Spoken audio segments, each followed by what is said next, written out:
Today's a special day, and it's not just because we're outside listening to wonderful traffic noises instead of the loud heaters that I'm sure you're used to by this point. No, today we're talking about my graduation. I would like to share the most important lessons I've learned, both intellectually and practically. And before you think that this is a cliche video, I'm outside of my car and not inside the car, so it doesn't count, so you should pay attention.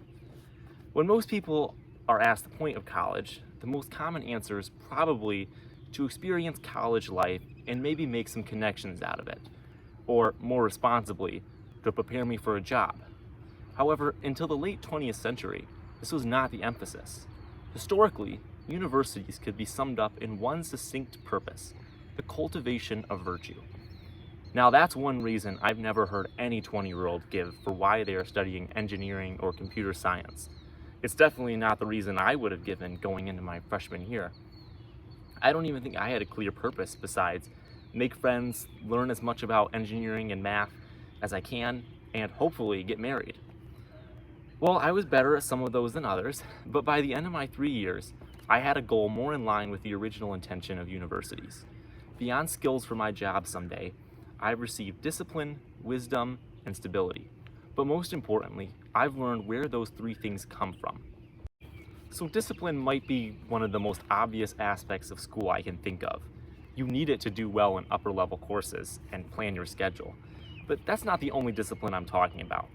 See, regardless of whether someone is going to college or not, once you hit adulthood, you're bombarded with new responsibilities and significant changes in life. No more curfew, no more schedules set by parents, and many new influences pulling you in so many different directions. In order to stay somewhat afloat in this, discipline is essential. I still remember making fun of one of my friends for having a strict 10 o'clock bedtime, but once I got to know more people, I realized the most respectable people I met had all sorts of rules like this. Now, this friend eventually relaxed his 10 o'clock bedtime for me once I convinced him that exploring every building at night was essential. And once he became an RA, he had to lose that rule, rushing people to the hospital every couple weeks. But the point is, it was there, and that's just one example. One of my other friends says he made a rule to read a few pages a day, and when he stopped doing it because he wasn't getting anything out of it, our mutual friend said, "So what?" Discipline and perseverance are emphasized heavily in the Bible, and cultivating this virtue takes a lifetime of making slow, often annoying decisions. When I was in my freshman year, I was really mad one night, and I set a goal, and I took out a piece of paper, and I wrote down 7 rules for myself that I wouldn't break because I was so mad at someone else who I felt like was messing up all their discipline and impacting me with that. And I found it the other day, and I looked at it, and I read all the rules, and I realized that throughout my years, I might have broken every single one of them except for one, and that's the last one. And I wish I had it out here with me, but it said something along the lines of, in case of failure and I break discipline, whether I take a rest week at the gym when I've already taken one, or I judge others and I'm not my best in a social setting, I will put my trust and fall into the mercy of Jesus Christ, who's always there with me. And that's the goal that I hope I never break. The rule that I have set for myself throughout my whole life. I will always try to follow the other ones, but my discipline relies on Him. Okay, so there's discipline. But one of the strangest things about getting older is getting wiser. It's such a weird, interesting experience to look back at your past self and say how much better at living you are than you used to be. It comes from experience, natural age, and most importantly, of course, from God Himself. College forms wisdom in students by offering a place where new experiences abound. Some of the wisest people I know have been involved in tons of different organizations, jobs, and majors throughout their years, and these things develop them as people. In my own life, I look at the freshman year me who tried to start a club without going through any of the proper procedures, and we were putting up posters and getting them taken down and very confused as to why we couldn't just have our random posters all over the school. To now, I have more experience, and I intuitively know you can't just go around doing that, and I know who to contact and how to set up a proper event. In your college years, you learn how to make these mistakes in a low-stakes environment and grow from them, hopefully. But the area that I've seen college grow in me most is stability. On the way home from college, after I moved out, this was the biggest area that I reflected on.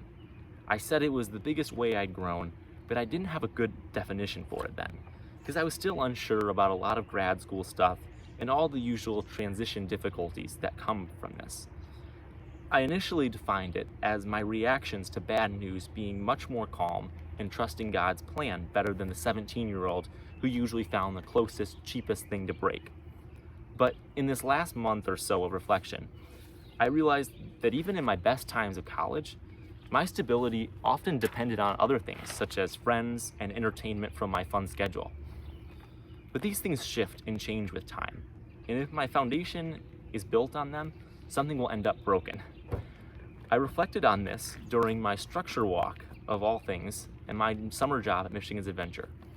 In the morning, I walk around the foundation and pillars of Thunderhawk, one of the roller coasters, and I often get tired of it.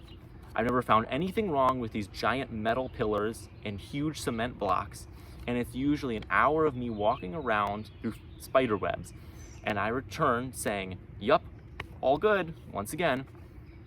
And I recently found out, on top of all this, that after our maintenance inspections, the ride operators do their own structure walk. Can foundations actually be this important? Why don't we just trust that it's all there like it was yesterday? Statistically, there's no way anything happened. But of course, the engineers don't make us do this for nothing. In my time at college, I've run into issues in classes and friendships, and I know people who had it harder than me.